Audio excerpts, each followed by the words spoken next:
बंदी छोड़ सतगुरु रामपाल जी परमेश्वर जी की जय हो।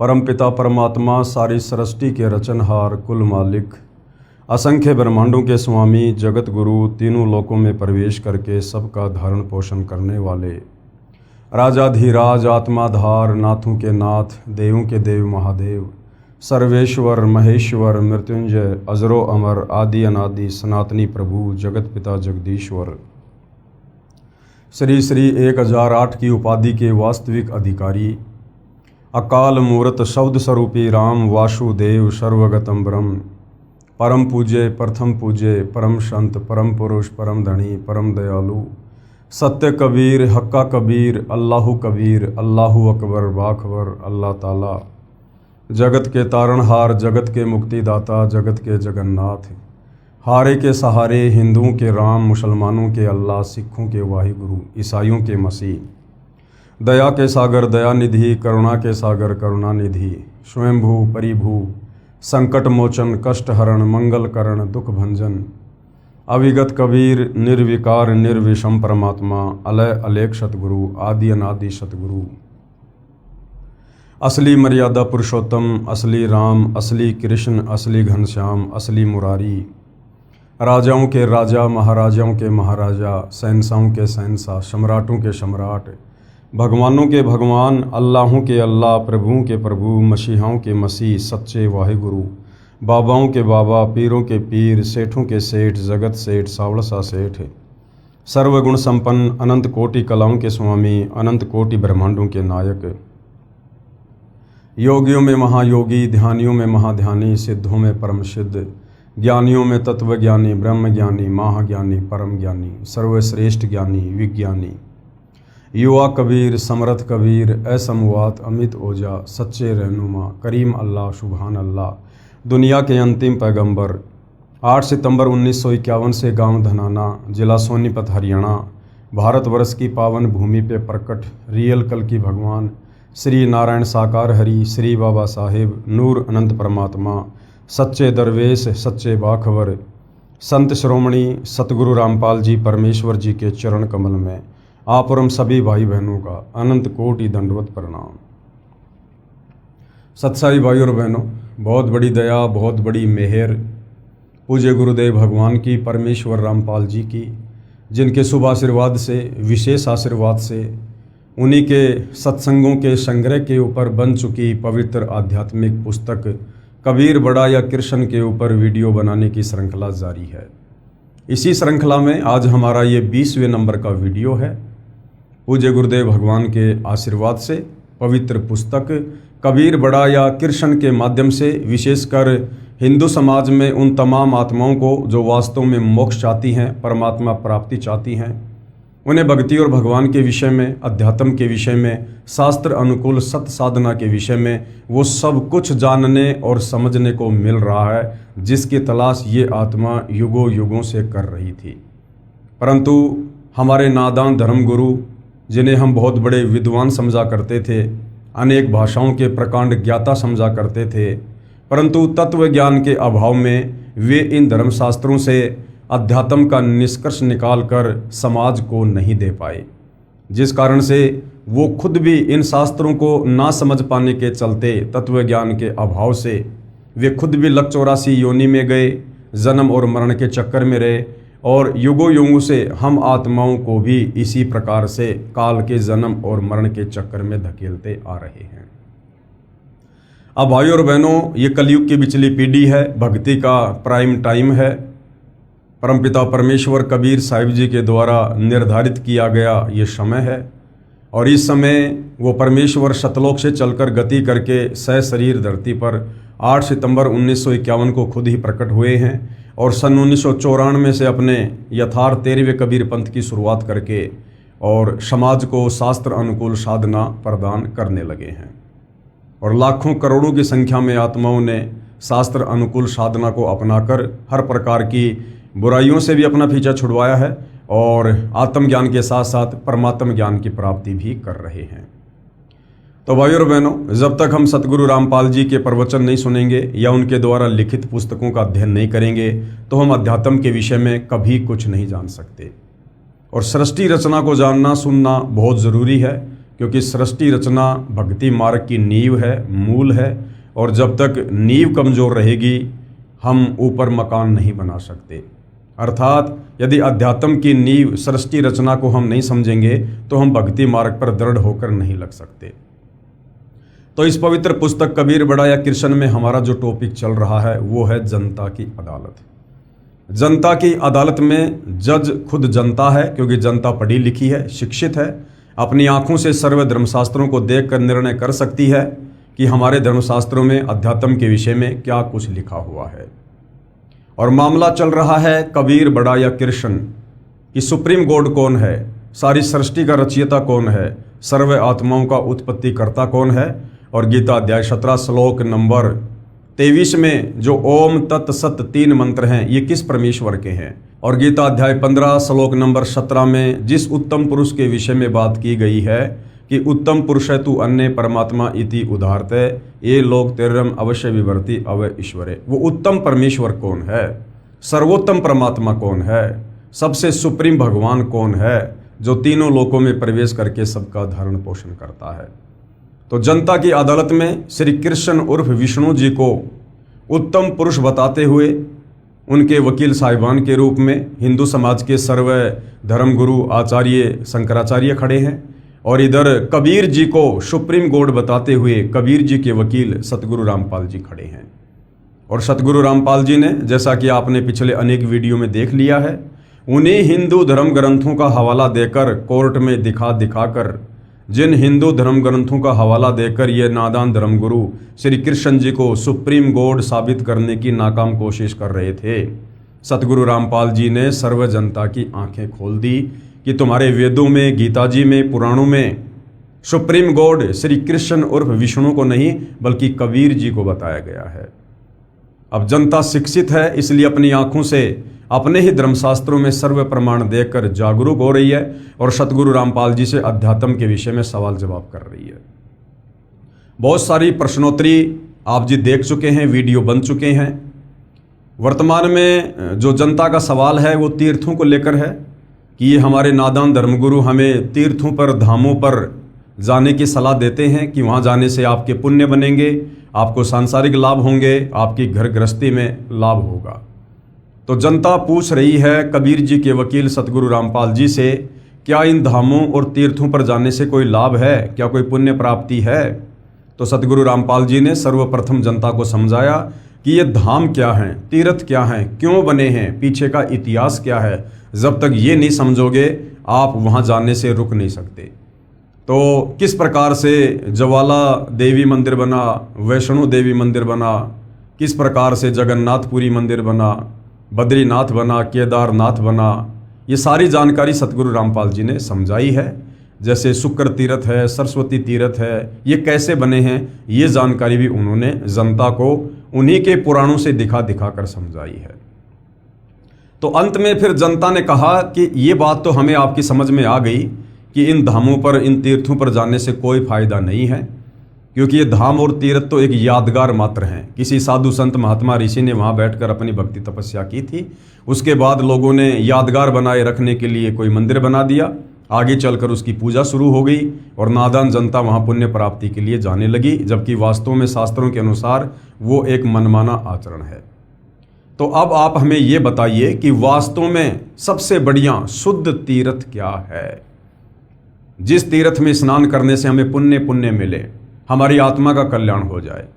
तो अब जनता की अदालत में जनता को सतगुरु रामपाल जी शुद्ध तीर्थ के विषय में, सर्वश्रेष्ठ तीर्थ के विषय में जानकारी दे रहे हैं कि वो क्या है। पवित्र पुस्तक कबीर बड़ा या कृष्ण, पेज नंबर 184, तीर्थ तथा धाम क्या है। अब सर्वश्रेष्ठ तीर्थ क्या है जो प्रत्येक मानव शरीरधारी स्त्री पुरुष ने करना चाहिए, जिस तीर्थ में स्नान करने के लिए आप और हमें परमपिता परमेश्वर जी ने ये अनमोल मनुष्य जन्म प्रदान किया है। प्रश्न है, सर्वश्रेष्ठ तीर्थ कौन सा है जिससे सर्व तीर्थों से अधिक लाभ मिलता है।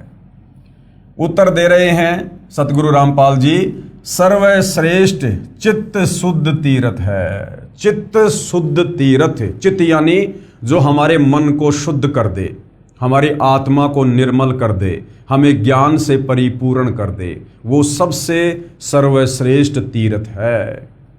और हिंदू धर्मशास्त्रों से ही सतगुरु रामपाल जी प्रमाणित करके बताएंगे कि चित्त शुद्धि तीर्थ सबसे सर्वश्रेष्ठ तीर्थ है। चित्त शुद्ध तीर्थ अर्थात तत्वदर्शी संत का सत्संग सर्व तीर्थों से श्रेष्ठ है। चित्त कैसे शुद्ध होगा, मन कैसे शुद्ध होगा? गीता अध्याय 4 श्लोक 34 के अनुसार तत्वदर्शी संत के सत्संग सुनने से, जिसमें आत्मज्ञान और परमात्म ज्ञान दोनों का समावेश होता है और साथ में शास्त्र अनुकूल साधना भी साधक को मिलती है। श्री देवी पुराण 6ठा स्कंद अध्याय 10 पेज नंबर 417 पर लिखा है, हमारे ही धर्म ग्रंथों में, हमारे ही पुराणों में लिखा है कि सर्वश्रेष्ठ तीर्थ चित्त शुद्धि तीर्थ है। व्यास जी ने राजा जनमे जैसे कहा, राजन, ये निश्चय है कि तीर्थ देह संबंधी मैल को साफ कर देते हैं। कि ये जितने भी तीर्थ बने हुए हैं, किसी नदी के किनारे, किसी तालाब के किनारे, वहाँ जाकर जल में स्नान करने से हमारे शरीर का मैल तो साफ हो सकता है। और ये शरीर का मैल तो भाई और बहनों हम अपने घर में एक बाल्टी पानी की भर के बाथरूम में रख के ढंग से रगड़ रगड़ के नहाने से भी साफ कर सकते हैं। लेकिन जब तक हम चित्त शुद्धि तीर्थ में डुबकी नहीं लगाएंगे, तत्वदर्शी संत के प्रवचनों को नहीं सुनेंगे, तब तक हमारा चित्त शुद्ध नहीं हो सकता। किंतु मन के मैल को धोने की शक्ति तीर्थों में नहीं है।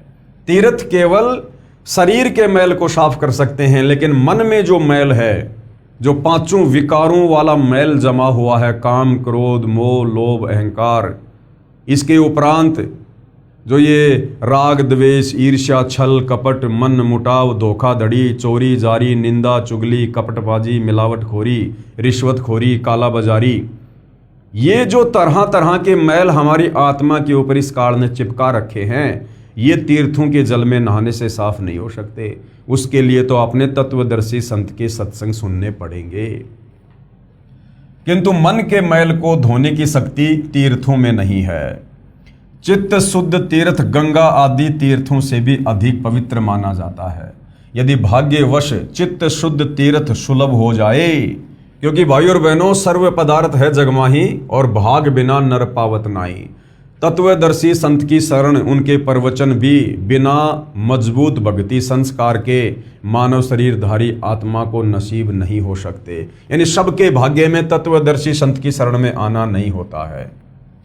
यदि भाग्यवश चित्त शुद्ध तीर्थ सुलभ हो जाए तो, अर्थात तत्वदर्शी संतों का सत्संग रूपी तीर्थ प्राप्त हो जाए, तो मानसिक मैल के धुल जाने में कोई संदेह नहीं है। परंतु राजन, इस चित्त शुद्ध तीर्थ को प्राप्त करने के लिए ज्ञानी पुरुषों अर्थात तत्वदर्शी संतों के सत्संग की विशेष आवश्यकता है।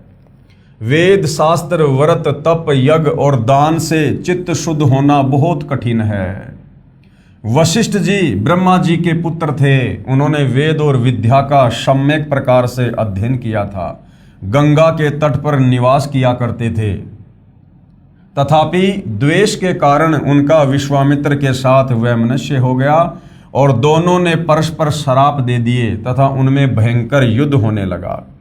इससे सिद्ध हुआ कि संतों के सत्संग से चित्त शुद्ध कर लेना अति आवश्यक है।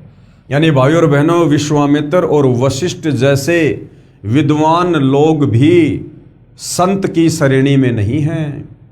उस संत की श्रेणी में नहीं है जिनके प्रवचन आत्माओं का चित्त शुद्ध कर दें। अन्यथा वेद, ज्ञान, तप, व्रत, तीर्थ, दान तथा धर्म के जितने साधन हैं, वे सब के सब कोई विशेष प्रयोजन सिद्ध नहीं कर सकते। श्री देवी पुराण से लेख समाप्त। ये हमारे ही पुराण में, देवी पुराण में साफ साफ लिखा हुआ है कि सर्वश्रेष्ठ तीर्थ क्या है। उसके बावजूद भी इन शास्त्रों का ज्ञान ना होने के कारण आप और हम नदियों पर, तालाबों पर, दुनिया भर के तरह तरह के तीर्थों पर, धामों पर जाकर पुण्य प्राप्ति के चक्कर में अपने घुटने तोड़ रहे थे, अपना अनमोल समय, समाशय और धन बर्बाद कर रहे थे। आगे क्या कहा जा रहा है? विशेष विचार। उपरोक्त श्री देवी पुराण के लेख से स्पष्ट है कि तत्वदर्शी संतों के सत्संग से श्रेष्ठ कोई भी तीर्थ नहीं है। अब भाई और बहनों, आप और हमारा परम सौभाग्य, हम जितने भी भाई बहन जगत गुरु तत्वदर्शी सतगुरु रामपाल जी की शरण में हैं और रोजाना उनके सत्संग सुनते हैं, अर्थात हम रोजाना चित्त शुद्धि तीर्थ में डुबकियां लगा रहे हैं और कई कई वर्षों से लगा रहे हैं। आप और हमारे लिए घर बैठे चित्त शुद्धि तीर्थ की व्यवस्था सतगुरु रामपाल जी ने कर रखी है तथा तत्व दृष्टा संत के बताए मार्ग से साधना करने से कल्याण संभव है। यानी सत्संग सुनने से तो हमारी आत्मा निर्मल होगी, हमारे विषय विकार छूटेंगे और फिर जब तत्वदर्शी संत से हम शास्त्र अनुकूल साधना प्राप्त करेंगे, भक्ति के यथार्थ मंत्र प्राप्त करेंगे, तीनों समय की आरती प्राप्त करेंगे, पांचों यज्ञ करेंगे, उसके बाद हमारी आत्मा का भी कल्याण होगा, अर्थात हमारा पूर्ण मोक्ष होगा। ये जन्म मरण का चक्कर सदा सदा के लिए समाप्त हो जाएगा। तीर्थ व्रत तप दान आदि व्यर्थ प्रयत्न है। यानी जब तक आपको तत्वदर्शी संत की शरण प्राप्त नहीं है तब तक आप कितने तीर्थों पर जाइए, कितने व्रत कीजिए, कितना घोर आप जी तप कीजिए, कितना दान और पुण्य कीजिए, ये सब व्यर्थ है। व्यर्थ का मतलब आपको इसका फल परमेश्वर अवश्य देगा, लेकिन आपको मनुष्य जन्म नहीं मिलेगा। आपको अन्य योनियों में, गधे की योनि में, कुत्ते की योनि में या अन्य किसी योनि में आपको उसका फल मिल जाएगा, परंतु आपको मनुष्य शरीर जो बेहद अनमोल है, परमात्मा प्राप्ति के लिए मिलता है, ये आपको पुनः जल्दी से नसीब नहीं होगा। तत्वदर्शी संत के अभाव के कारण केवल चारों वेदों में वर्णित भक्ति विद्या से पूर्ण मोक्ष लाभ नहीं है। यानी तत्वदर्शी संत की शरण नहीं है तो चाहे आप चारों वेदों को पढ़ लीजिए, चारों वेदों के अनुसार साधना कर लीजिए, फिर भी आपकी पूर्ण मुक्ति नहीं है। कबीर परमेश्वर जी ने कहा है, सतगुरु बिन वेद पढ़े जो प्राणी, यानी जो तत्वदर्शी संत होता है उसकी शरण में आए बिना यदि हम वेदों को पढ़ेंगे तो हम वेदों के सार को नहीं समझ पाएंगे। वेद हमें किस भक्ति की ओर संकेत कर रहे हैं, कौन सा मंत्र जाप करने का संकेत कर रहे हैं, हम नहीं समझ पाएंगे। सतगुरु बिन वेद पढ़े जो प्राणी, समझे न सार रहे अज्ञानी।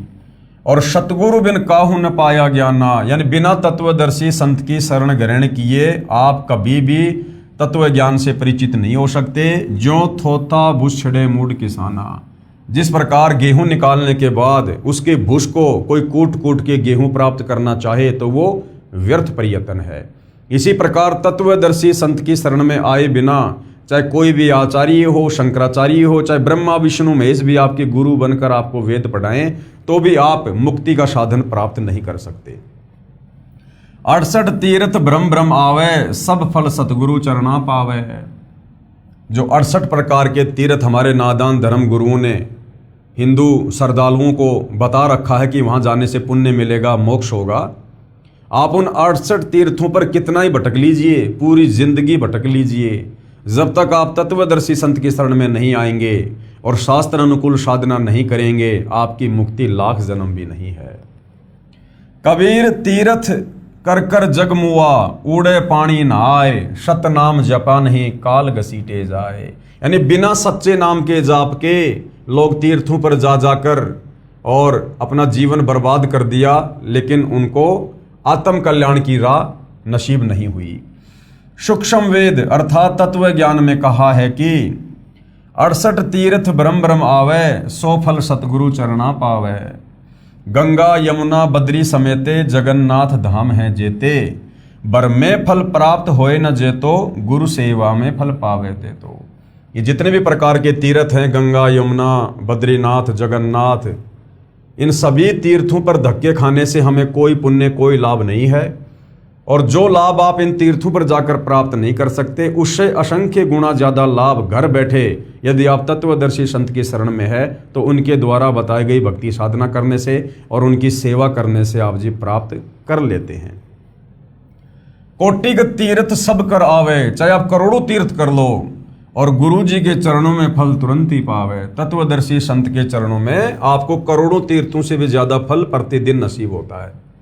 सतगुरु मिले तो अगम बतावे, सच्चा सतगुरु ही हमें मोक्ष की राह बताएगा, आगे का रास्ता सतलोक का रास्ता बताएगा। और जम की आँच ताही नहीं आवे, और हमारे भाग्य में जो काल कर्म लिखे हुए थे, जो संकट आने थे हमारे प्रारब्ध के अनुसार, सच्चे सतगुरु तत्वदर्शी संत की शरण में आने के बाद उनका नाश हो जाता है। भक्ति मुक्ति को पंथ बतावे, सच्ची भक्ति देगा और फिर मुक्ति भी देगा, और बुरो होण को पंथ छुड़ावे। और जिस बुराई के रास्ते पे हम चल रहे थे अज्ञानता के चलते, उसको भी सच्चा सतगुरु अपने सत्संग सुनाकर दूर करवाएगा। सतगुरु भक्ति मुक्ति के दानी, और सतगुरु बिना न छूटे खानी। सतगुरु के बिना 184 योनियां नहीं छूट सकती है, और सतगुरु ही आकर भक्ति दान करता है और मुक्ति की राह बताता है। सतगुरु गुरु सुर तरु सुर धेनु समाना, यानी जो सच्चा सतगुरु होता है, तत्वदर्शी संत होता है, वो स्वर्ग में जो कल्प वृक्ष है और कामधेनु है, जिसके पास में जाने से सर्व मनोकामना पूर्ण हो जाती है, सच्चा सतगुरु उससे भी कहीं ज्यादा लाभदायक है। और पावे चरण मुक्ति परवाना। सरलार्थ, पूर्ण परमात्मा द्वारा दिए तत्व ज्ञान यानी सूक्ष्म वेद में कहा है कि तीर्थों और धामों पर जाने से कोई पुण्य लाभ नहीं है। असली तीर्थ सतगुरु यानी तत्वदर्शी संत का सत्संग सुनने जाना है। असली तीर्थ क्या है? जब आप तत्वदर्शी संत के सत्संग सुनने के लिए अपने घर से चलते हो तो समझो आप दुनिया के सर्वश्रेष्ठ तीर्थ में स्नान करने जा रहे हो, सत्संग सुनने जा रहे हो। जहां तत्वदर्शी संत का सत्संग होता है वह सर्वश्रेष्ठ तीर्थ तथा धाम है। इसी कथन का साक्षी संक्षिप्त श्रीमद् देवी भागवत महापुराण भी है। उसमें छठे स्कंद के अध्याय 10 में लिखा है कि सर्वश्रेष्ठ तीर्थ तो चित्त शुद्ध तीर्थ है। श्रीमद् देवी भागवत महापुराण यानी देवी पुराण में लिखा है कि सर्वश्रेष्ठ तीर्थ क्या है? चित्त शुद्धि तीर्थ। जहां तत्वदर्शी संत का सत्संग चल रहा है उसके अध्यात्म ज्ञान से चित्त की शुद्धि होती है। शास्त्रोक्त अध्यात्म ज्ञान तथा शास्त्रोक्त भक्ति विधि का ज्ञान होता है। अब जैसे आप जी इस पवित्र पुस्तक कबीर बड़ा या कृष्ण के ऊपर वीडियो देख रहे हैं तो समझो आप जी चित्त शुद्धि तीर्थ में स्नान कर रहे हो। ये दुनिया का सबसे सर्वश्रेष्ठ तीर्थ है। चाहे आप सतगुरु रामपाल जी के प्रवचन सुन लीजिए, चाहे उनकी पुस्तकों का अध्ययन कर लीजिए, या उनकी पुस्तकों को यदि कोई पढ़ा रहा हो, ज्ञान बता रहा हो, या आपस में तत्वदर्शी संत की कोई ज्ञान चर्चा हो रही हो और आप सुन रहे हैं तो समझ लीजिए आप चित्त शुद्धि तीर्थ में स्नान कर रहे हैं, जिससे जीव का कल्याण होता है। क्योंकि सत्संग सुनने से हमें ज्ञान होगा कि मनुष्य जन्म क्यों मिला है और हमें क्या करना चाहिए। अन्य तीर्थ मात्र भ्रम है। वहां जाने से केवल हम अपने समय का और धन का दुरुपयोग करेंगे। हम काल के द्वारा जो भ्रमणाएं फैलाई जा चुकी हैं अध्यात्म को लेकर, हम उससे बाहर नहीं निकल सकते। इसी पुराण में लिखा है यानी श्रीमद् देवी भागवत महापुराण में लिखा है कि सतगुरु रूप तीर्थ मिलना अति दुर्लभ है। सूक्ष्म वेद में बताया है कि सतगुरु तो कल्प वृक्ष तथा कामधेनु के समान है। जैसे पुराणों में कहा है कि स्वर्ग में कल्प वृक्ष तथा कामधेनु है, उससे जो भी मांगो सब सुविधाएं प्रदान कर देते हैं। इसी प्रकार सतगुरु जी सत्य साधना बताकर सर्व लाभ साधक को प्रदान करवा देते हैं तथा अपने आशीर्वाद से भी अनेकों लाभ देते हैं। भक्ति करवाकर मुक्ति की राह आसान कर देते हैं। इसलिए कहा है कि एक साधे सब सदे। क्या कहा है? एक साधे सब सदें और सब साधे सब जाए, और माली सींचे मूल को फले फूले अघाए। यानी उस तत्वदर्शी संत को ही जिनके सत्संग सुनकर आप जी को आत्मज्ञान हुआ, परमात्म ज्ञान हुआ, उन्हीं को एकमात्र अपने इष्ट देव के रूप में पूजने से हमारी आत्मा का कल्याण होगा। एक साधे सब सदे सब साधे सब जाए, और माली सींचे मूल को फले फूले अघाए। गुरुदेव ने क्या अर्थ किया है? शब्दार्थ, एक सतगुरु रूप तीर्थ पर जाने से सब लाभ मिल जाता है। सब तीर्थों धामों व अन्य अंधश्रद्धा भक्ति से सब लाभ समाप्त हो जाते हैं। जैसे आम के पौधे की एक जड़ की सिंचाई करने से पौधा विकसित होकर पेड़ बनकर बहुत फल देता है, यदि पौधे को उल्टा करके जमीन में गड्ढे में शाखाओं की ओर से रोपकर शाखाओं की सिंचाई करेंगे तो पौधा नष्ट हो जाता है, कोई लाभ नहीं मिलता है। इसलिए एक सतगुरु रूप तीर्थ पर जाने से सर्व लाभ मिल जाता है। जैसा कि संक्षिप्त श्रीमद् देवी भागवत महापुराण में लिखा है कि सतगुरु रूप तीर्थ मिलना अति दुर्लभ है, परंतु आप जी को सतगुरु रूप तीर्थ अति सुलभ है। क्यों? क्योंकि वर्तमान में वो सतगुरु, वो तत्वदर्शी संत गीता अध्याय 4 श्लोक 34 वाला जो कंप्लीट सृष्टि रचना को जानता है, जो वास्तव में पूर्ण मोक्ष की विधि जानता है, गीता अध्याय 17 श्लोक 23 में पूर्ण परमेश्वर की प्राप्ति के जो 3 मंत्र हैं, ओम तत् सत, जिसे उसके रहस्य का पता, उसके भेद का पता है, वो तत्वदर्शी संत वर्तमान में धरती पर सतगुरु रामपाल जी हैं। इसलिए वर्तमान में इस पृथ्वी पर जितने भी मानव शरीरधारी प्राणी हैं, ये उनका परम सौभाग्य है कि उनको चित्त शुद्धि तीर्थ सुलभ है। और परमेश्वर ने सोशल मीडिया दे रखी है, घर बैठे आप जेब से मोबाइल निकालकर रोजाना सतगुरु रामपाल जी के सत्संग सुनकर चित्त शुद्धि तीर्थ में डुबकी लगा सकते हैं। यह दास यानी गुरुदेव अपने लिए कह रहे हैं कि विश्व में एकमात्र सतगुरु यानी तत्वदर्शी संत है। आओ और सत्य भक्ति प्राप्त करके जीवन सफल बनाओ। आप जी को फिर ध्यान दिला दूं कि गीता शास्त्र का ज्ञान चारों वेदों ऋग्वेद, यजुर्वेद, सामवेद तथा अथर्ववेद का सारांश है। यानी जो पवित्र गीता जी है वो चारों वेदों का निष्कर्ष है, उनका सार रूप है, संक्षिप्त रूप है। वेदों का ज्ञान पूर्ण परमात्मा यानी परम अक्षर ब्रह्म का दिया हुआ है, यानी कबीर परमेश्वर जी का दिया हुआ है इस काल को, अक्षर पुरुष को, जो काल ब्रह्म के अंतःकरण में डाला गया था। काल ब्रह्म के श्वासों द्वारा उसके शरीर से बाहर आया था, जिसका कुछ अंश काल ब्रह्म ने जानबूझकर समाप्त कर दिया था। यानी जो ज्ञान परमपिता परमेश्वर जी ने, कबीर देव जी ने इस काल ब्रह्म को दिया था, यहाँ 21 ब्रह्मांड में आने के बाद जब समय अनुसार इसकी श्वासों से वेद बाहर प्रकट हुए, जब इसने वेदों को पढ़ा तो पता चला कि इसमें तो भैया तेरे विषय में बहुत कुछ लिखा हुआ है। तेरा नाम काल कैसे पड़ा, तुझे प्रतिदिन 1 लाख मानव शरीरधारी आत्माओं के सूक्ष्म शरीर से निकली हुई वासना खाने का श्राप कैसे लगा, तेरा ये रूप बिगड़ा हुआ क्यों है, ये सारी जानकारी उस ज्ञान में थी।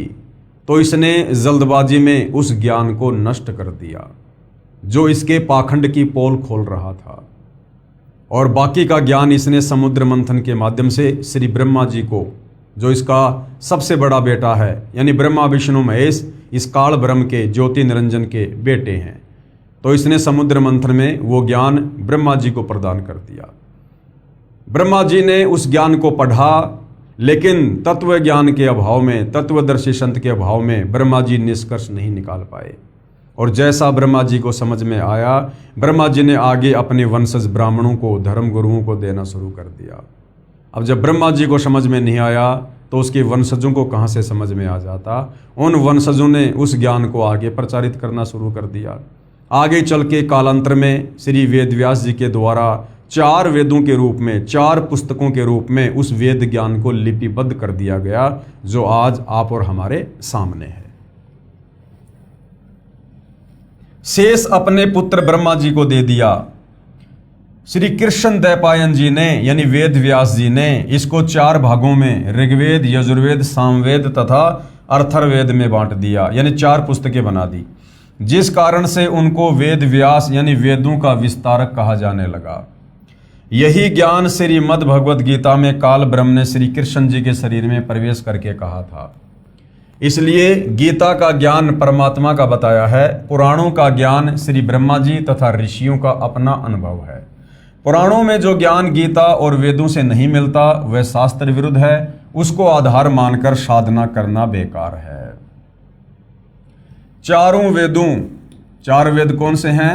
ऋग्वेद, यजुर्वेद, सामवेद तथा अथर्ववेद, तथा इन्हीं के सार रूप गीता में केवल ब्रह्म, जिसे काल ब्रह्म भी कहा जाता है, ज्योति पुरुष, केवल काल ब्रह्म तक की साधना का ज्ञान है। चारों वेदों में केवल ब्रह्मा विष्णु महेश के पिता और दुर्गा के पति इस काल ब्रह्म ज्योति निरंजन क्षर पुरुष की साधना का ही ज्ञान है। केवल इसी का एक ओम मंत्र विशेषकर चारों वेदों में और पवित्र गीता जी में है। इन शास्त्रों में परम अक्षर ब्रह्म अर्थात उस परमेश्वर की साधना का ज्ञान नहीं है, जिसके विषय में गीता ज्ञान देने वाले ने गीता अध्याय 18 श्लोक 62 में कहा कि हे भारत, तू सर्वभाव से उस परमेश्वर की शरण में जा, उसकी कृपा से ही तू परम शांति को तथा सनातन परम धाम को प्राप्त होगा।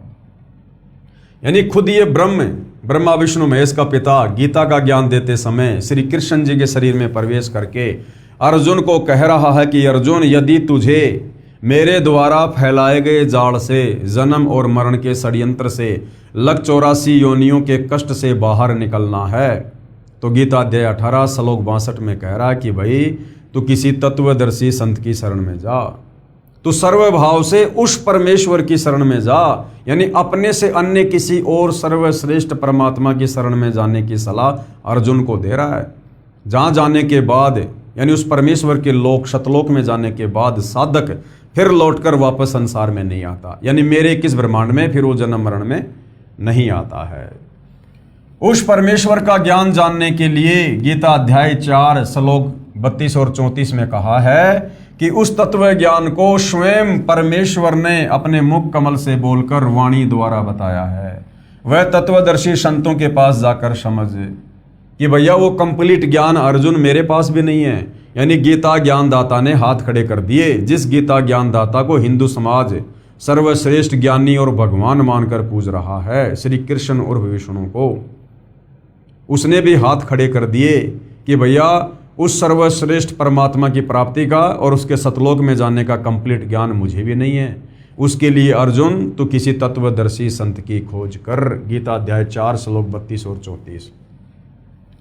इससे सिद्ध है कि गीता में न तो ये ज्ञान है कि वह परमेश्वर कौन है तथा न उसकी प्राप्ति की साधना का वर्णन है, परंतु गीता का ज्ञान अपने स्तर का सत्य ज्ञान है। जैसे 10वीं कक्षा तक का सिलेबस है वह उस स्तर का तो सत्य है, परंतु BA तथा MA का नहीं है। वह सूक्ष्म वेद यानी तत्व ज्ञान में है।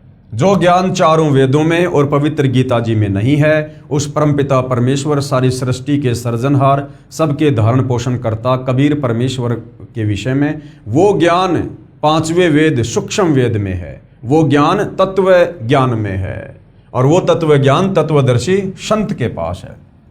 सूक्ष्म वेद 5वां संपूर्ण वेद है, जिसमें गीता वेदों व पुराणों वाला ज्ञान भी है जो इनमें नहीं है, वह ज्ञान भी है। वर्तमान में सूक्ष्म वेद का संपूर्ण ज्ञान विश्व में मेरे यानी लेखक के अलावा किसी को नहीं है। यानी वर्तमान में ये कोई भाई और बहनों अतिशयोक्ति नहीं है। वर्तमान में सतगुरु रामपाल जी के अलावा इस पूरी पृथ्वी पर छोड़िए, इस पूरे 21 ब्रह्मांड में किसी को तत्व ज्ञान की छींट नहीं है। हाँ, अब तो उनसे ज्ञान प्राप्त करके, उनसे उपदेश प्राप्त करके लाखों करोड़ों की संख्या में लोग तत्व ज्ञान से परिचित हो चुके हैं, परंतु जब से सतगुरु रामपाल जी ने अपने मार्ग की शुरुआत की थी सन 1994 से, उससे पहले इस पृथ्वी पर आप कोई ऐसा साधु संत महात्मा ऋषि आचार्य शंकराचार्य देवी देवता ब्रह्मा विष्णु महेश कोई भी बता दीजिए जिसको कंप्लीट सृष्टि का ज्ञान हो, जिसको कंप्लीट अध्यात्म ज्ञान हो, जिसके पास कंप्लीट मोक्ष मंत्र हो। श्रीमद् भगवत गीता में पितर व भूत पूजा व देवता पूजा करने का परिणाम बताया है कि भूत व पितर बनेंगे, अगर श्राद्ध निकालेंगे, भूत पूजेंगे तो भूत बनेंगे, तथा देवताओं के पुजारी देवताओं को प्राप्त होंगे, यानी उनके नौकर लगेंगे। जो जिनकी पूजा करता है उसी के लोक में जाता है। गीता अध्याय 7 श्लोक 12, 15, 20 और 23 में गीता ज्ञानदाता ने स्पष्ट किया है कि जो तीनों गुण कौन है? रजगुण ब्रह्मा जी, सतगुण विष्णु जी तथा तमगुण शिव जी की पूजा करते हैं, जिनका ज्ञान इन्हीं तीनों देवताओं के द्वारा हरा गया है, वे राक्षस स्वभाव को धारण किए हुए मनुष्यों में नीच दूषित कर्म करने वाले मूर्ख हैं, वे मेरी भक्ति नहीं करते। देखो भाई और बहनों, कैसा निर्णायक ज्ञान पवित्र गीता जी अध्याय 7 श्लोक 12 से 15 में और 20 से 23 में दिया गया है। गीता का ज्ञानदाता ये काल ब्रह्म, ब्रह्मा विष्णु महेश का पिता, जिसको क्षर पुरुष भी कहते हैं, ज्योति निरंजन भी इसी को कहते हैं। ये क्लियर कर रहा है गीता अध्याय 7 श्लोक नंबर 12 से 15 में कि जो व्यक्ति तीनों गुणों की पूजा करते हैं, तीनों गुण क्या हैं? रजगुण ब्रह्मा, सतगुण विष्णु, तमगुण शंकर। और आज 99% हिंदू समाज इन्हीं तीनों देवताओं की पूजा में संलग्न है। और क्या कहा जा रहा है कि जो व्यक्ति इन तीनों गुणों की पूजा करते हैं, इनकी साधना करने के चलते जिनका ज्ञान हरा जा चुका है, यानी जिनकी बुद्धि भ्रष्ट हो चुकी है, जो इनसे ऊपर किसी को भगवान नहीं मानते, किसी को पूजना पसंद नहीं करते अज्ञानता में, उन भक्तों को, यानी ब्रह्मा विष्णु महेश के भक्तों को ब्रह्मा विष्णु महेश के पिता काल ब्रह्म ने, गीता ज्ञानदाता ने 4 गालियां दी हैं। राक्षस स्वभाव को धारण किए हुए मनुष्यों में नीच, दूषित कर्म करने वाले मूर्ख, गीता ज्ञानदाता कहता है कि मुझ ब्रह्म की ओम नाम की साधना भी नहीं करते। अब बताओ भाइयों और बहनों, यदि हमारे नादान धर्म गुरुओं को तत्व ज्ञान होता, यदि इन्होंने इन शास्त्रों का निष्कर्ष निकाला होता, तो क्या ये हमारे से ब्रह्मा विष्णु महेश की पूजा करवाते? कदापि नहीं करवाते। इसलिए परमेश्वर कहते हैं, गुरु बिन काहू न पाया ज्ञाना, जो थो था बू छड़े मूड किसाना। पेश है प्रमाण के लिए गीता अध्याय 7 श्लोक 12 से 15 की फोटोकॉपियां। अगले पृष्ठों पर गीता अध्याय 7 श्लोक 12 की फोटोकॉपी। अब जनता की अदालत में सतगुरु रामपाल जी जनता को, विशेषकर उस जनता को जो ब्रह्मा विष्णु महेश को सुप्रीम गॉड मानकर उसी की साधना कर रही है, उस जनता को दिखा रहे हैं। ये श्लोक आप जियों के सामने है भाइयों और बहनों, लिखा हुआ है, ये च एवं सात्विका भावा राजसा तामसा च ये मत एवं इति तान विद्धि न तू अहम तेसु ते मयि। ये देखिएगा, एक तरफ इस श्लोक में संस्कृत है, सामने हिंदी है। और भी जो सत्व गुण से उत्पन्न होने वाले भाव और जो रजोगुण से तथा तमोगुण से उत्पन्न होने वाले भाव हैं, उन सबको तू मुझसे ही होने वाले ऐसा जान, परंतु वास्तव में उनमें मैं और वे मुझ में नहीं हैं। ये काल ब्रह्म, ब्रह्मा विष्णु महेश का पिता क्या कह रहा है कि ब्रह्मा विष्णु महेश जो एक एक गुण से युक्त हैं और उनके द्वारा जो भी कार्य हो रहे हैं, यानी ब्रह्मा जी के रजोगुण के माध्यम से जीव बाई फोर्स दबाव में आकर संतान उत्पत्ति करते हैं।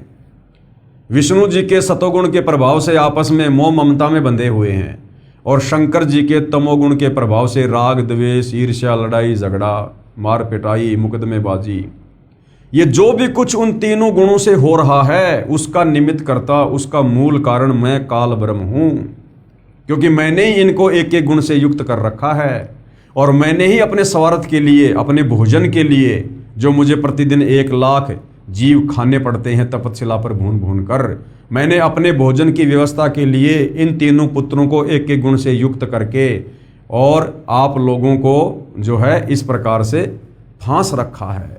कहने का मतलब है कि जो भी कुछ ब्रह्मा विष्णु महेश के माध्यम से हो रहा है, उसका मूल कारण मैं ही हूं, लेकिन ये मुझ में नहीं और मैं इसमें नहीं, यानी मैं इनसे अलग रहता हूं, इनको एक एक गुण से युक्त करके। गीता अध्याय 7 श्लोक 12 का भावार्थ ये है कि गीता ज्ञान देने वाला काल ब्रह्म ज्योति निरंजन काल है। इसको श्रापवश 1 लाख मानव स्त्री पुरुष खाने होते हैं। उसके लिए इसने अपने तीनों पुत्रों को गुण युक्त उत्पन्न किया है। रजगुण युक्त ब्रह्मा जी, सतगुण युक्त विष्णु जी तथा तमगुण युक्त शिव जी को अपनी पत्नी श्री देवी दुर्गा के गर्भ से उत्पन्न किया है। गीता जी अध्याय 14 श्लोक नंबर 3 और 4 इसका प्रमाण है। ब्रह्मा जी के रजगुण के प्रभाव से प्रभावित सब प्राणी भोग विलास करके संतान उत्पत्ति करते हैं। विष्णु जी के सतगुण के प्रभाव से प्रभावित होकर सब प्राणी एक दूसरे से मोह ममता के कारण जकड़े हुए हैं। जैसे पिता का संतान से मोह, माता का संतान से मोह, बच्चों का माता पिता से मोह, संपत्ति से मोह, यानी विष्णु जी से निकल रहा सतगुण का प्रभाव सब जीवों को एक दूसरे से बांध के रखता है। इसे स्थिति स्थापित करना कहा है। शिव जी के तमगुण के प्रभाव से युद्ध होते हैं, हजारों लाखों सैनिक मारे जाते हैं, आपसी कलह झगड़े होते हैं। तीनों देवता श्री ब्रह्मा जी, श्री विष्णु जी तथा श्री शिव जी काल ब्रह्म के खाने के लिए व्यवस्था करते हैं। अधिक जानकारी सृष्टि रचना इसी पुस्तक के पेज नंबर 389 पर हम आगे पढ़ेंगे। इसलिए गीता अध्याय 7 श्लोक 12 में गीता ज्ञानदाता ने कहा है कि रजगुण ब्रह्मा से, सतगुण विष्णु से तथा तमगुण शिव से जो भी कुछ हो रहा है उन सब को तू मुझसे ही होने वाला जान। यानी मूल कारण मैं काल ब्रह्म हूं जो बाई फोर्स ब्रह्मा विष्णु महेश के माध्यम से करवा रहा हूं। यानी सब मेरी योजना के अनुसार हो रहा है, परंतु मैं उनमें नहीं और वे मुझ में नहीं, क्योंकि काल ब्रह्म ये ब्रह्म लोक में गुप्त रहता है, उस तक किसी की पहुंच नहीं है। इसलिए कहा है कि मैं उनमें नहीं और वे मुझ में नहीं। प्रमाण के लिए पेश है गीता अध्याय 7 श्लोक 13 की फोटोकॉपी।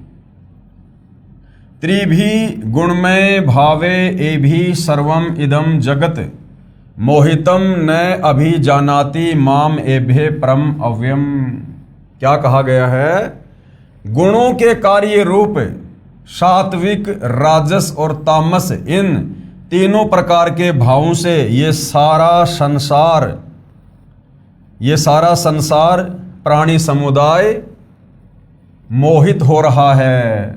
इसलिए इन तीनों गुणों से परे मुझ अविनाशी को नहीं जानता। ये काल ब्रह्म कह रहा है कि ये सारा संसार तीनों गुणों के प्रभाव से प्रभावित हो रहा है।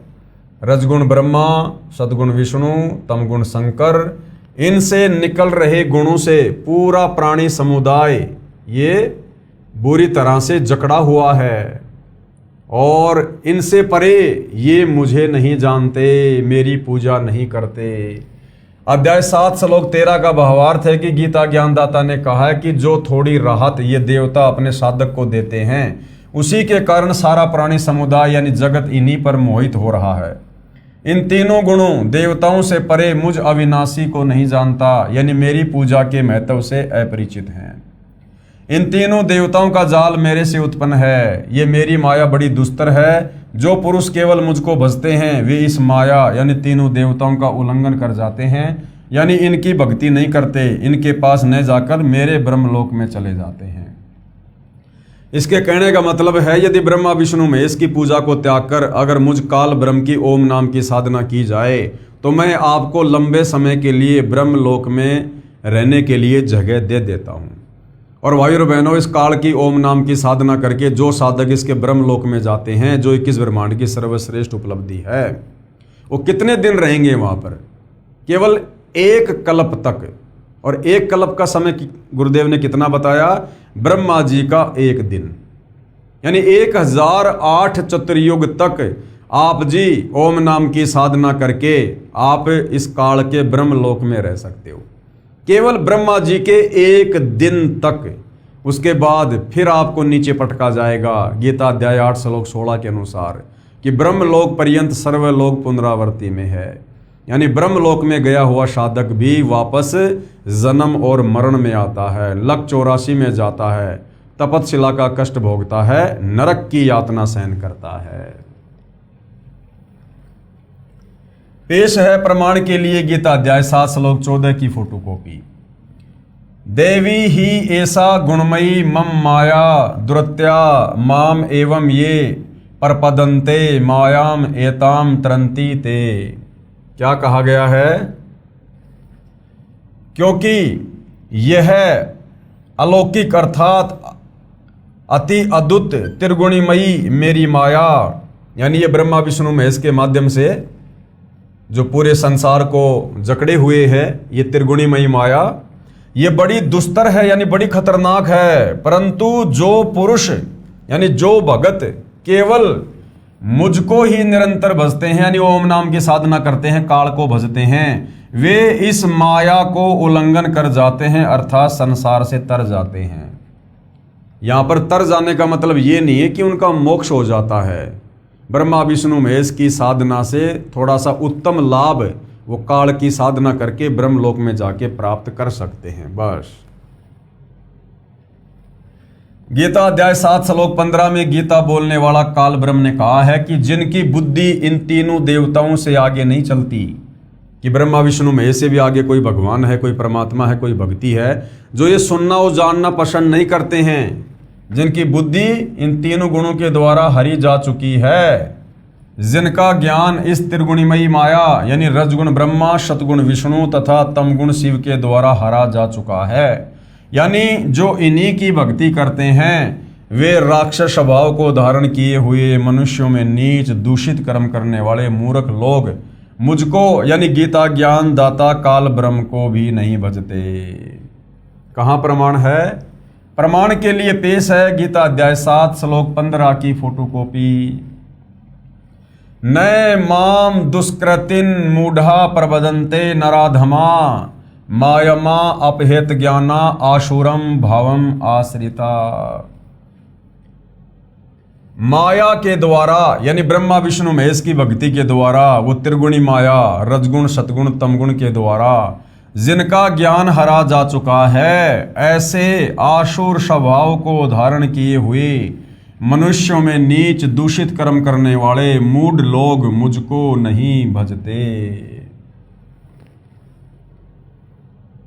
इसी संबंध में कुछ घटनाएं पेश हैं, यानी गीता अध्याय 7 श्लोक 12 से 15 में गीता ज्ञानदाता काल ब्रह्म ने अपने तीनों पुत्रों रजगुण ब्रह्मा, सतगुण विष्णु और तमगुण शंकर की भक्ति पूजा करने वालों को जो 4 गालियां दी हैं, राक्षस स्वभाव को धारण किए हुए मनुष्यों में नीच दूषित कर्म करने वाले मूर्ख, ऐसा क्यों कहा है उसके विषय में कुछ उदाहरण पेश किए जा रहे हैं कि ब्रह्मा विष्णु महेश के साधकों की क्या स्थिति है। रजगुण ब्रह्मा के उपासकों का चरित्र यानी श्री ब्रह्मा जी की भक्ति करने वाले भक्तों का चरित्र। एक हिरण्यकशिपु ब्राह्मण राजा था, किसी कारण उसको भगवान विष्णु यानी सतगुण से ईर्ष्या हो गई। उस राजा ने रजगुण ब्रह्मा जी देवता को भक्ति करके प्रसन्न किया। ब्रह्मा जी ने कहा कि पुजारी मांगो, क्या मांगना चाहते हो?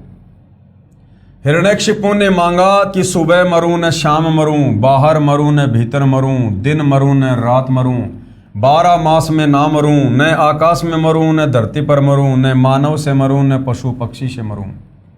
ब्रह्मा जी ने कहा तथास्तु। ब्रह्मा जी ने वरदान दे दिया। इसके पश्चात हिरण्यकशिपु ने अपने आप को अमर मान लिया कि मैं तो अमर हो गया, और अपना नाम जाप करने को कहने लगा। पूरी नगरी में सबको आदेश दे दिया कि भैया मेरा नाम जपो, विष्णु का नाम जाप करना छोड़ दो। हिरण्यकशिपु हिरण्यकशिपु ये नाम जाप करना है, क्योंकि वो विष्णु जी का दुश्मन था। जो विष्णु का नाम जपता उसको मार देता। उसका पुत्र प्रहलाद विष्णु जी की भक्ति करता था, उसको कितना सताया था। यानी गुरुदेव भगवान ने बताया कि हिरण्यकशिपु ने अपने 8-10 वर्षीय पुत्र भगत प्रहलाद को 84 प्रकार की यातनाएं दी थी भयंकर। कभी पहाड़ से नीचे गिराया, कभी सर्पों के बीच में डाल दिया, कभी तेल के कड़ाहे में डाल दिया, कभी जल्लादों से मरवाने का प्रयास किया। इस प्रकार की 84 प्रकार की यातना दी, लेकिन पूर्व जन्मों की भक्ति से मजबूत भक्ति संस्कारों के कारण और कबीर परमेश्वर का हंस होने के कारण वो हिरण्यकशिपु भगत प्रहलाद के विश्वास को तोड़ नहीं पाया और अंत में कुत्ते वाली दुर्गति को प्राप्त हुआ। उसका पुत्र प्रहलाद विष्णु जी की भक्ति करता था, उसको कितना सताया था। हे धर्मदास, यानी धर्मदास जी को कबीर परमात्मा जिंदा बाबा के रूप में बता रहे हैं कि हे धर्मदास, कथा से तो आप परिचित हैं। भावार्थ है कि रजगुण ब्रह्मा का भगत हिरण्यकशिपु राक्षस कहलाया, कुत्ते वाली मौत मारा गया। राक्षस स्वभाव को धारण किए हुए मनुष्यों में नीच दूषित कर्म करने वाले मूर्ख, ये 4 गालियां इसलिए ब्रह्मा विष्णु महेश के पुजारियों को दी गई है क्योंकि ये लोग कोई भी उल्टा कार्य करने से पीछे नहीं हटते। रावण तथा भस्मासुर की कथा, जो तमगुण श्री शंकर जी की पूजा करते थे। अब तमगुण श्री शंकर जी के पुजारियों की क्या हालत है, इसलिए 4 गालियां दी गई हैं। तमगुण शिव जी के उपासकों का चरित्र। लंका के राजा रावण ने तमगुण शिव की भक्ति की थी। उसने अपनी शक्ति से 33 करोड़ देवताओं को कैद कर रखा था। फिर देवी सीता का अपहरण कर लिया। उसका क्या हाल हुआ आप सब जानते हैं। तमगुण शिव का उपासक रावण राक्षस कहलाया, सर्वनाश हुआ और निंदा का पात्र बना। इसलिए गीता अध्याय 7 श्लोक 12 से 15 में ब्रह्मा विष्णु महेश की पूजा करने वालों को राक्षस स्वभाव धारण किया हुआ कहा गया है। अन्य उदाहरण दिए जा रहे हैं। आप जी को भस्मासुर की कथा का ज्ञान तो है ही। भगवान शिव यानी तमोगुण की भक्ति भस्मागिरी करता था। वह 12 वर्षों तक शिव जी के द्वार के सामने ऊपर को पैर और नीचे को सिर यानी शीर्षासन करके भक्ति तपस्या करता रहा। एक दिन पार्वती जी ने कहा, हे महादेव, आप तो समर्थ हैं, आपका भगत क्या मांगता है, इसे प्रदान कर दो प्रभु। भगवान शिव ने भस्मागिरी से पूछा, बोलो भगत क्या मांगना चाहते हो, मैं तुझ पर अति प्रसन्न हूँ। भस्मागिरी ने कहा, पहले वचनबद्ध हो जाओ तब मांगूंगा। यानी इन भक्तों को अपने भगवान पर विश्वास भी नहीं होता था।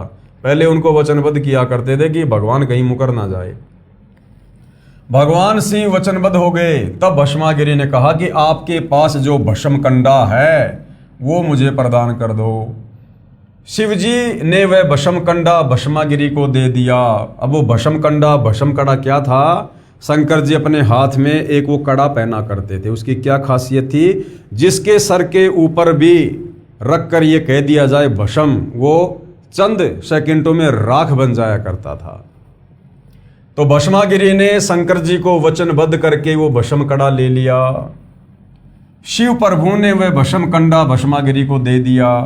कड़ा हाथ में आते ही भस्मागिरी ने कहा, हो जा शिव जी होशियार, तेरे को ही भस्म करूंगा तथा पार्वती को अपनी पत्नी बनाऊंगा। ये कहकर अभद्र ढंग से हंसा तथा शिव जी को मारने के लिए उनकी ओर दौड़ा।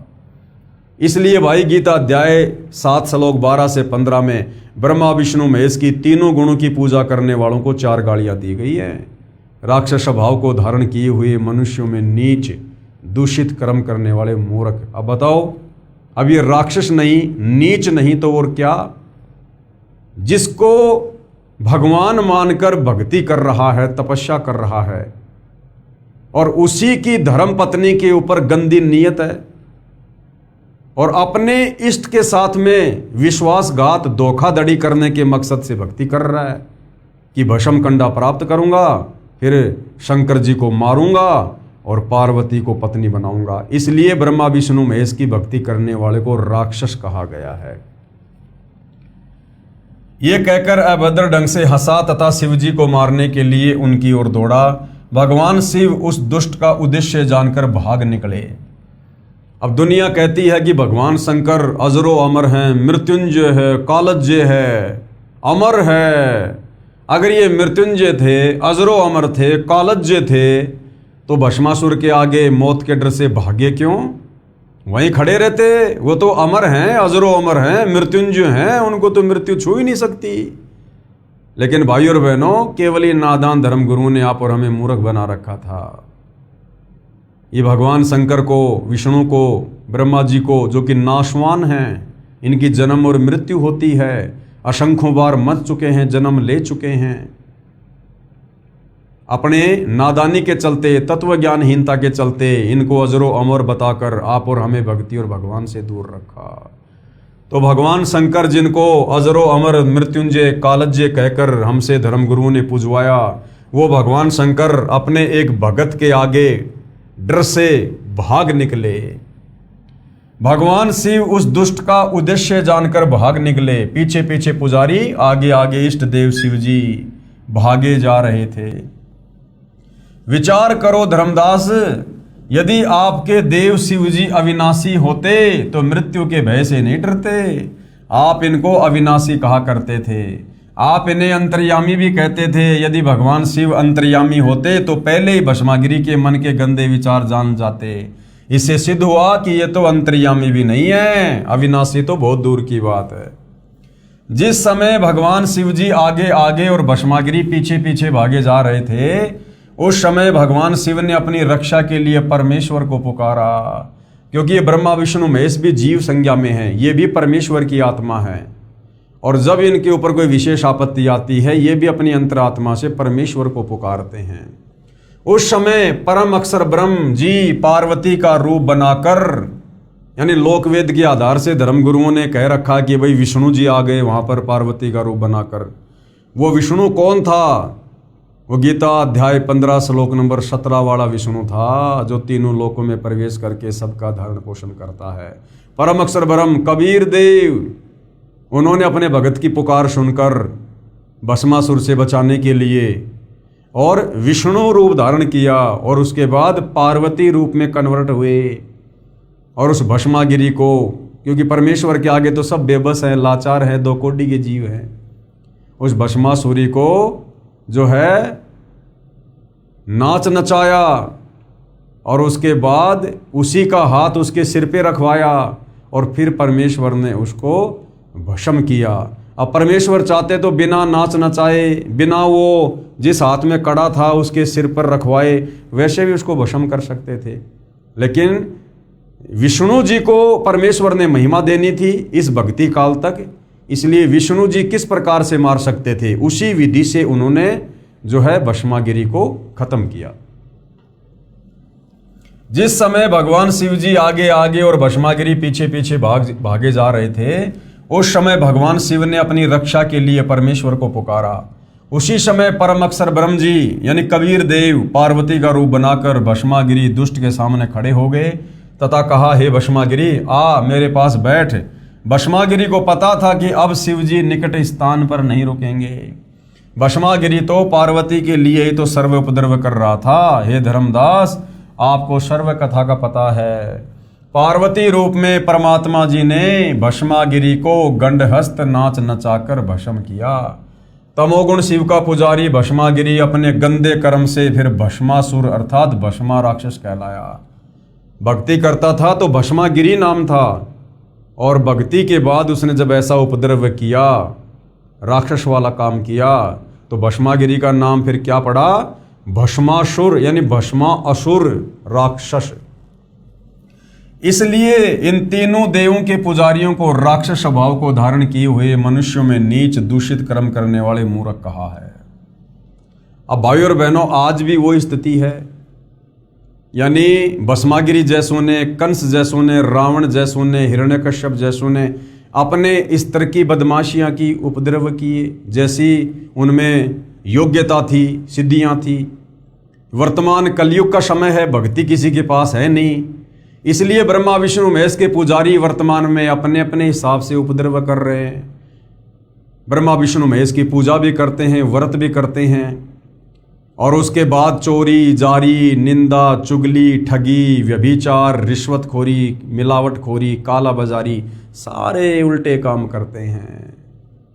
इसलिए ब्रह्मा विष्णु महेश की पूजा करने वाले को हमारे पवित्र शास्त्र गीता जी अध्याय 7 श्लोक 12 से 15 में 4 गालियां दी हैं।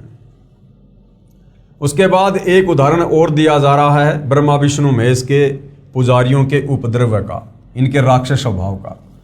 हरिद्वार में साधुओं का कत्लेआम। अब सतगुण श्री विष्णु जी के पुजारियों की कथा सुनाता हूं। एक समय हरिद्वार में हर की पौड़ियों पर कुंभ का मेला लगा। उस अवसर पर तीनों गुणों के उपासक यानी ब्रह्मा विष्णु महेश के पुजारी अपने अपने समुदाय में एकत्रित हो जाते हैं। गिरि, पुरी, नागा, नाथ ये भगवान तमोगुण शिव के उपासक होते हैं तथा वैष्णव सतगुणों भगवान विष्णु के उपासक होते हैं। हर की पौड़ियों पर प्रथम स्नान करने पर 2 समुदायों नागा तथा वैष्णवों का झगड़ा हो गया। लगभग 25,000 ये त्रिगुण रजगुण ब्रह्मा, सतगुण विष्णु तथा तमगुण शिव के पुजारी लड़कर मर गए, कत्लेआम कर दिया। तलवारों, छुरों, कटारी से एक दूसरे की जान ले ली। और किस बात को लेकर? केवल प्रथम स्नान को लेकर। शंकर जी के पुजारी बोले पहले हम नहाएंगे, विष्णु जी के पुजारी बोले पहले हम नहाएंगे। इसी बात को लेकर 25,000 साधु आपस में लड़ लड़ के मर गए। गंगा जी का पानी लाल कर दिया। अब बताओ भाइयों और बहनों, ब्रह्मा विष्णु महेश के पुजारियों को ये गीता ज्ञानदाता 4 गालियां ना दे तो क्या इनके गले में माला पहनाकर सम्मानित करे। इसलिए इनको राक्षस स्वभाव को धारण किए हुए मनुष्यों में नीच, दूषित, कर्म, मूर्ख कहा गया है। और यही कारण है, आज देखिए ब्रह्मा विष्णु महेश की पूजा करते करते भी हिंदू समाज में आप जाइए पुलिस स्टेशन में कितनी FIR मिलेंगी, आप जाइए कोर्ट में कितने मुकदमे मिलेंगे, राग द्वेष ईर्ष्या में आकर लड़ाई झगड़ा मार पिटाई, छोटी छोटी बातों को लेकर, जमीन को लेकर, मकान को लेकर, धोखाधड़ी को लेकर दुनिया भर के मुकदमे दर्ज हैं। इसलिए इनको राक्षस स्वभाव को धारण किए हुए मनुष्यों में नीच और दूषित कर्म करने वाले मूर्खों की संज्ञा दी है। तो सूक्ष्म वेद में यानी आदरणीय गरीबदास जी की वाणी में क्या लिखा गया है? तीर तुपक तलवार कटारी जमधड़ जोर बधावे हैं, हर पैड़ी हर हेत नहीं जाण्या वहां जहां तेग चलावे हैं। काटे शीस नहीं दिल करुणा ये जग में साध कहावे हैं, और जो जन इनके दर्शन को जावे उनको भी नरक पठावे हैं। हे धर्मदास, उपरोक्त सत्य घटनाओं से सिद्ध हुआ कि रजगुण ब्रह्मा जी, सतगुण विष्णु जी तथा तमगुण शिव जी की पूजा करने वालों को गीता अध्याय 7 श्लोक 12 से 15 में राक्षस स्वभाव को धारण किए हुए मनुष्यों में नीच, दूषित कर्म करने वाले मूर्ख कहा है। परमेश्वर जिंदा जी के मुख कमल से उपरोक्त कथा सुनकर धर्मदास जी का सिर फटने को हो गया। धर्मदास जी मथुरा गए हुए थे, वहां कबीर परमात्मा जिंदा बाबा के रूप में मिले और धर्मदास जी को ज्ञान समझा रहे हैं कि धर्मदास तू किस विष्णु की साधना कर रहा है, ये तो शतोगुण युक्त है, ये काल का पुत्र है, और इसकी पूजा करने के लिए खुद गीता में अध्याय 7 श्लोक 12 से 15 में मना किया है। तो ये सारी सत्य कथा सुनकर, जो कथाएं धर्मदास जी ने अपने गुरु रूपदास से पहले ही सुन रखी थी, पुस्तकों में पुराणों में कथाएं पढ़ रखी थी, लेकिन तत्वदर्शी संत की शरण में आए बिना इन कथाओं को समझने वाली बुद्धि ओन नहीं होती। तो जब खुद तत्वदर्शी संत यानी कबीर परमेश्वर जी जिंदा बाबा रूप में कथा सुना रहे थे तो धर्मदास जी की बुद्धि से काल दूर हो गया था और धर्मदास जी को सारी बातें बिल्कुल एज इट इज समझ में आने लगी और ये सारी कथाएं सुनकर उनका सिर फटने को हो गया, चक्कर आने लगे। हिम्मत करके धर्मदास बोला, हे प्रभु, आपने तो मुझ ज्ञान के अंधे को आंखें दे दी दाता। उपरोक्त सर्व कथाएं हम सुना तथा पढ़ा करते थे, परंतु कभी विचार नहीं आया कि हम गलत रास्ते पर चल रहे हैं।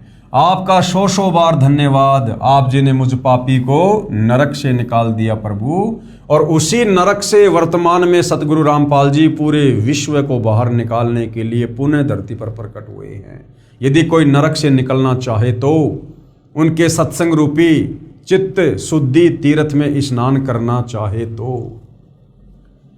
गीता अध्याय 7 के श्लोक 20 से 23 का उपरोक्त से संबंध है, जिनका भावार्थ है कि गीता अध्याय 7 श्लोक 20 से 23 तक का भावार्थ है कि जो गीता अध्याय 7 श्लोक 12 से 15 में कहा है कि तीनों गुण रजगुण श्री ब्रह्मा जी, सतगुण श्री विष्णु जी तथा तमगुण श्री शिव जी रूपी माया द्वारा जिनका ज्ञान हरा जा चुका है, अर्थात जो तीनों देवताओं की साधना करते हैं, वे राक्षस स्वभाव को धारण किए हुए मनुष्यों में नीच दुष्कर्म करने वाले मूर्ख मुझ ब्रह्म की पूजा नहीं करते।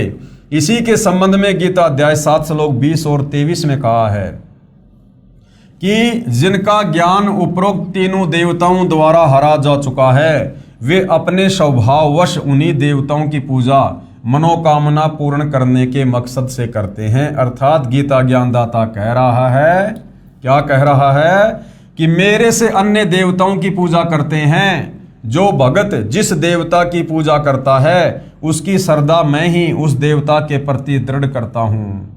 उस देवता के पुजारी को भी मेरे द्वारा उस देवता को दी गई शक्ति से ही प्राप्त होता है, परंतु उन मंद बुद्धि वालों अर्थात मूर्खों का वह फल नाशवान है, यानी वो नरक जाने से नहीं बच सकते। देवताओं के पूजने वाले देवताओं को प्राप्त होते हैं, यानी देवताओं के लोक में जाकर उनके नौकर बनते हैं, उनके गण बनते हैं, और मेरे भगत मुझे प्राप्त होते हैं। काल कह रहा है कि मेरी ओम नाम की साधना करने वाला मुझे प्राप्त होता है, यानी ब्रह्म लोक में जाता है। भावार्थ है कि जो ब्रह्मा विष्णु तथा शिव की पूजा या अन्य किसी देव की पूजा करते हैं, उन देवताओं की पूजा का फल नाशवान है, अर्थात वह पूजा व्यर्थ है। पेश है गीता अध्याय 7 श्लोक 20 से 23 की फोटोकॉपी। कामे तय तय हत ज्ञाना प्रपदन्ते अन्य देवता तम तम नियमम आस्ताये प्रकृत्या नियतः शवैया। उन भोगों की कामना द्वारा जिनका ज्ञान हरा जा चुका है, वे लोग अपने स्वभाव से प्रेरित होकर उस नियम को धारण करके अन्य देवताओं को भजते हैं अर्थात पूजते हैं। गीता अध्याय 7 श्लोक 21 की फोटोकॉपी। ये याम याम तनुम भक्तय श्रद्धा अर्चितुम इच्छति तस्से तस्से अचलाम श्रद्धाम ताम एवं विदधामि अहम। जो सकाम भगत जिस जिस देवता के स्वरूप को श्रद्धा से पूजना चाहता है, उस भगत की श्रद्धा को मैं उसी देवता के प्रति स्थिर करता हूं। यानी जिसके जैसे संस्कार हैं, जिसके पास जितने पुण्य हैं, उस आधार से उन लोगों को इन नीचे के देवी देवताओं की भक्ति में भी मैं काल ही लगाता हूं। गीता अध्याय 7 श्लोक नंबर 22 की फोटोकॉपी। स तया श्रद्धा युक्त तस्य आराधनम इहते लभते च तत्कामान मया एवं विहितान ही तान। वह पुरुष यानी वो भगत उस श्रद्धा से युक्त होकर उस देवता का पूजन करता है और उस देवता से मेरे द्वारा ही विधान किए हुए उन इच्छित भोगों को निसंदेह प्राप्त करता है। यानी जिस प्रकार कोई किसी सरपंच के साथ में बहुत अच्छे संबंध रखता है, या एक गांव का सरपंच जो लाभ गांव वालों को दे सकता है, तो उस प्रांत का मुख्यमंत्री ये कह सकता है कि उस सरपंच से मिलने वाला लाभ भी मेरे द्वारा ही दिया जाता है। यानी वो सरपंच अपनी तरफ से एक फूटी कोड़ी भी गांव वालों को नहीं दे सकता। सरपंच को ऊपर से मिलता है, स्टेट से मिलता है, जिस कारण से वो आगे वितरित करता है। इसी प्रकार ये देवी देवता अपनी जेब से किसी को फूटी कोड़ी का लाभ नहीं दे सकते। इन देवताओं को भी एक पैकेज बना के दिया जाता है काल ब्रह्म के द्वारा कि जो तुम्हारी पूजा करेंगे उनको तुम केवल इतना ही फल या लाभ दे सकते हो। तो ये काल ब्रह्म कह रहा कि जो इन देवी देवताओं की भी पूजा करते हैं ना, और जो थोड़ा बहुत लाभ ये प्राप्त करते हैं, वो लाभ भी मेरे द्वारा ही पैकेज बना के दिया जाता है। गीता अध्याय 7 श्लोक 23 की फोटोकॉपी। अंतवत तु फलम तेषाम तत् भवति अल्पमेध साम देवान देव यज यान्ति मध्यका यान्ति माम अपि। परंतु उन अल्प बुद्धि वालों का वह फल नाशवान है तथा वे देवताओं को पूजने वाले देवताओं को प्राप्त होते हैं, और मेरे भगत चाहे जैसे ही भजें अंत में मुझको ही प्राप्त होते हैं। अब भाइयों और बहनों, गीता में ब्रह्म काल की भक्ति भी अनुत्तम अर्थात घटिया कही गई है। हिंदुओं का पवित्र शास्त्र गीता जी, जो चारों वेदों का निष्कर्ष रूप है, सार रूप है, संक्षिप्त रूप है, यानी चारों वेदों को आम व्यक्ति नहीं पढ़ सकता है, इसलिए चारों वेदों का सार महाभारत के युद्ध के दौरान इस काल ब्रह्म ने श्री कृष्ण जी के शरीर में प्रवेश करके अर्जुन को शॉर्ट में बता दिया। आगे चलकर श्री वेद व्यास जी के द्वारा उसको गीता रूप ग्रंथ में लिपिबद्ध कर दिया गया, जो आज आप और हमारे कर कमलों में है। तो इस पवित्र गीता जी में, जो ना केवल हिंदुओं का अपितु पूरे विश्व के मानव समाज का सर्वश्रेष्ठ ग्रंथ है, क्योंकि जिस समय भाइयों और बहनों धरती पर कोई भी धर्म नहीं था, उस समय ये वेद थे और इन वेदों के अनुसार ही सभी साधना करते थे। द्वापर युग तक भी जब ये गीता का ज्ञान बोला गया, धरती पर कोई धर्म अलग से नहीं था, हिंदू मुस्लिम सिख ईसाई कोई धर्म नहीं था। आगे चलकर यानी लगभग 3-3.5 वर्षों में इन सारे धर्मों का जन्म काल प्रेरणा से हुआ है। आप और हमें भक्ति में उलझाए रखने के लिए, आप और हमें पाखंड पूजा में उलझाए रखने के लिए, अपने अपने धर्म को, जातियों को, संप्रदाय को, समुदाय को सर्वश्रेष्ठ समझकर, और जब वो तत्वदर्शी संत धरती पर प्रकट हो तो उस समय कोई उसकी बात ना माने और अपने अपने धर्म अपनी अपनी पुस्तकों और ज्ञान को सर्वश्रेष्ठ मानकर उसी अज्ञान में उलझे रहे। तो ये काल का सुनियोजित षड्यंत्र था। तो इसी पवित्र गीता जी में जो चारों वेदों का सार है, इसमें इस काल ब्रह्म की यानी गीता का ज्ञान देने वाले की, ब्रह्मा विष्णु महेश के पिता की जो ओम नाम की साधना है, गीता अध्याय 8 श्लोक 13, ओम इति एक अक्षर ब्रह्म व्यवहारण माम अनुशमरण ये परियाति तजन देहम सयाति परमाम गतम। यानी चारों वेदों में और गीता जी में जो ओम नाम की साधना है काल ब्रह्म की, वो साधना भी व्यर्थ है, बेकार है, घटिया है, अनुतमाम है। ये काल ब्रह्म खुद गीता अध्याय 7 श्लोक 18 में कह रहा कि अर्जुन मेरी साधना भी अनुत्तम है, घटिया है। मेरी साधना से, ओम नाम की साधना से भी साधक पूर्णतया जन्म मरण से मुक्त नहीं हो जाता।